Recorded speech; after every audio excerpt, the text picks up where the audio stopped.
আসসালামু আলাইকুম। তোমরা যারা অষ্টম শ্রেণী বার্ষিক পরীক্ষা ও বৃত্তির জন্য প্রস্তুতি নিচ্ছ, তোমাদের জন্য আজকের এই ভিডিওটি খুবই গুরুত্বপূর্ণ। আজকে আমরা পাটিগণিত থেকে একটি গুরুত্বপূর্ণ সৃজনশীল অঙ্ক সমাধান করা শিখব। আর এই অধ্যায়ে আমার 2 নম্বর সৃজনশীল অঙ্ক। আমরা এর পূর্বে একটা সৃজনশীল অঙ্ক সমাধান দিয়েছি, তোমরা অবশ্যই সেই সৃজনশীল অঙ্কটি দেখে আসবা। যেহেতু তোমাদের সামনে বার্ষিক এবং বৃত্তি পরীক্ষা খুবই নিকটতম, তোমরা এই বার্ষিক পরীক্ষা এবং বৃত্তি যদি তোমরা 100% কমন পেতে চাও, তাহলে অবশ্যই তোমাদের এই ভিডিওটি দেখতে হবে।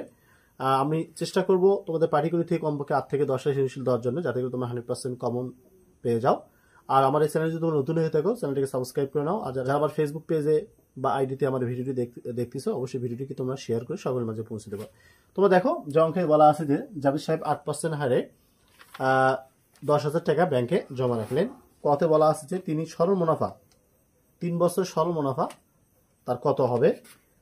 খতে বলা আছে 3 বছরে চক্রবৃদ্ধি মূলধন কত হবে। গত বলা আছে 2 বছর পর চক্রবৃদ্ধি মুনাফা, অর্থাৎ চক্রবৃদ্ধি মুনাফা ও সরল মুনাফার পার্থক্য নির্ণয় করো। তো খুব ইজিলি অঙ্ক। প্রথমে আমরা ক নম্বর অঙ্কটি সমাধান করব, যেহেতু আমাদের বলছে 3 বছর সরল মুনাফা কত হবে কতে। তো এখানে তোমাদের একটা খেয়াল রাখতে হবে, আমাদের এখানে আসল কত। এখানে আসল কিন্তু 10,000 টাকা, যা ব্যাংকে জমা রাখা হয়েছিল। তাহলে আসল পি দ্বারা প্রকাশ করা হয়, তো আমরা এখানে 10,000 দিয়ে দেবো। ওকে,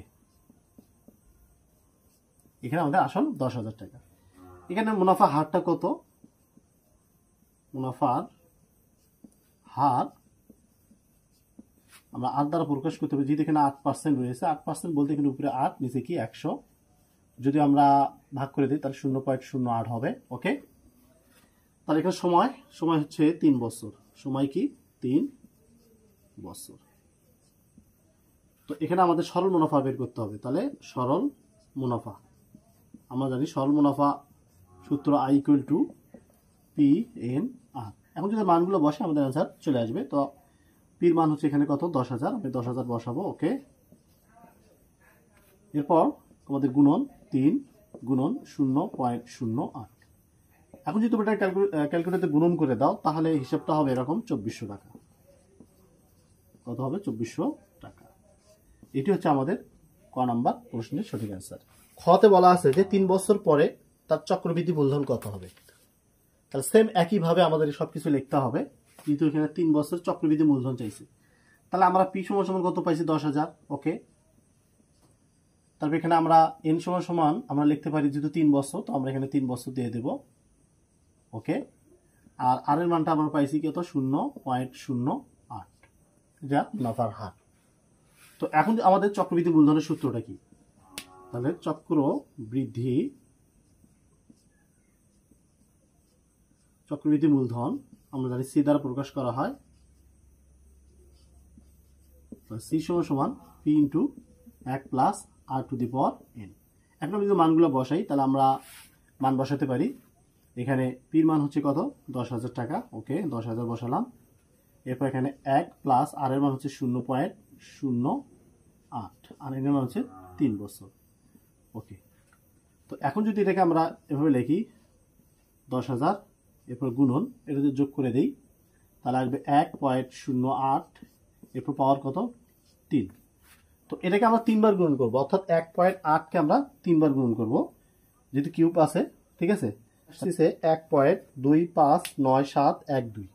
তো এখানে আমরা লিখতে পারি 10,000, এরপর গুণন 1.25, এরপর আছে এখানে 9712। তো এর সঙ্গে যদি আমরা 10,000 গুণন করে দিই, তাহলে গুণন 10,000। ওকে, আমরা 10,000 গুণন করে দিলাম, তাহলে এখানে আসবে 12,597.12। তাহলে এখানে লিখতে পারি 12,597.12 টাকা।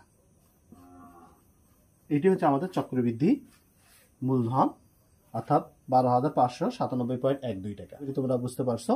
এখন আমরা গ নম্বর অঙ্কটি সমাধান করব। তো এখানে গ নম্বরে বলা আছে 2 বছর পর চক্রবৃদ্ধি মুনাফা ও সরল মুনাফার পার্থক্য নির্ণয় করতে হবে। তাহলে 2 বছর পর সরল মুনাফা ও চক্রবৃদ্ধি মুনাফার পার্থক্য। তো এখানে আমরা আসল লিখতে পারি পি সমান 10,000, এন সমান 2 বছর, এরপর আর সমান 0.08, আগে যেভাবে ছিল সেম একইভাবে। তো এখন যদি আমরা একটা সরল মুনাফা নির্ণয় করি, তাহলে সরল মুনাফা, তো আগে আমরা 3 বছর সরল মুনাফা নির্ণয় করছিলাম, এবার আমরা 2 বছর করব। ওকে, তো আই সমান সমান তখন হবে কি পি এন আর আমি মানটা বসাই ওকে 10,000 এরপর গুণন এন এর মান হচ্ছে কত 2 গুণন 0.08 তো এটা যদি গুণন করে দিই আমরা তাহলে এখানে আসবে 1600 টাকা কত টাকা 1600 টাকা এটা হচ্ছে আমাদের সরল মুনাফা এখন আমরা চক্রবৃদ্ধি মুনাফা কত সেটা বের করব তাহলে চক্রবৃদ্ধি মুনাফা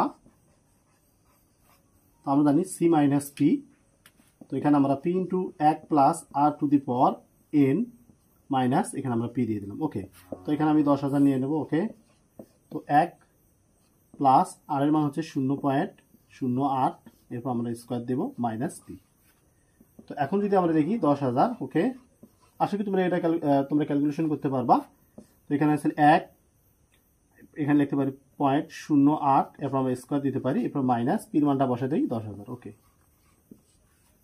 তো এখন তোমরা এখানে দুইবার গুণন করে এটা 1,000 কি করবা মানে 1.08 কে তোমরা স্কোয়ার করবা অর্থাৎ দুইবার গুণন করার পর 10,000 সাথে গুণন করে দেবে যেটা হবে ওটার সাথে পরে আমরা 10,000 কি করব বিয়োগ করে দেব তো আমরা যদি ফার্স্ট টাইম এখানে 1.08 গুণন 1.08 তাহলে এখানে আসতেছে হচ্ছে 1.1664 তো এখানে যদি এই 1 পয়েন্ট আমরা একটা বেশি করে করি কোনো সমস্যা নেই তবে দেখো এখানে আমরা দিয়ে গুণন দিলাম এখানে আছে 1.1664 এরপর মাইনাস কত 10,000 তো এটার সাথে তোমরা একবার গুণন করে দিই এবার 10,000 বিয়োগ করে দিতে পারো তাহলে গুণন আমরা 10,000 দিয়ে দিই গুণন ওকে এটা বের হচ্ছে তোমার 11,664 তো 11,664 থেকে যদি আমরা 10,000 বিয়োগ করে দিই তাহলে দেখো তাহলে এখানে আসবে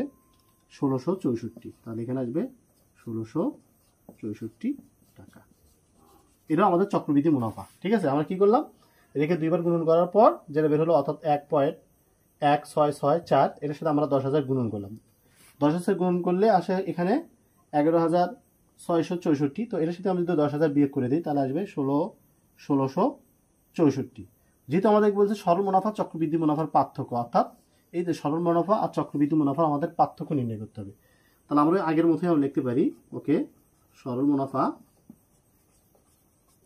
ও চক্রবৃদ্ধি মুনাফার পার্থক্য তাহলে পার্থক্যটা হবে তাহলে আমরা এখানে 1,664 বিয়োগ 1,600 তো এখানে টাকা লিখি ওকে তাহলে বাদ দিলে কত হবে 64 টাকা এটি হচ্ছে আমাদের পার্থক্য ঠিক আছে এটাই আনসার এই গ নম্বর প্রশ্নের তো খুব ইজি অঙ্ক আমরা সমাধান করলাম এর পরবর্তীতে আমরা আরো কিছু কঠিন অঙ্ক শেখার চেষ্টা করব তো পরবর্তী ভিডিও যদি তোমরা পেতে চাও তাহলে অবশ্যই তোমার কিন্তু আমাদের চ্যানেলটাকে সাবস্ক্রাইব করে রাখতে হবে আর যারা ফেসবুক পেজে বা আইডিতে আমার ভিডিওটি দেখতেছো তাহলে তোমাদেরকে অবশ্যই ফলো করে রাখতে হবে তাছাড়া কিন্তু পরবর্তী ভিডিওগুলো তোমরা পাবো না ঠিক আছে তো আজকে এই পর্যন্ত সবাই ভালো থাকো সুস্থ থাকো আল্লাহ হাফেজ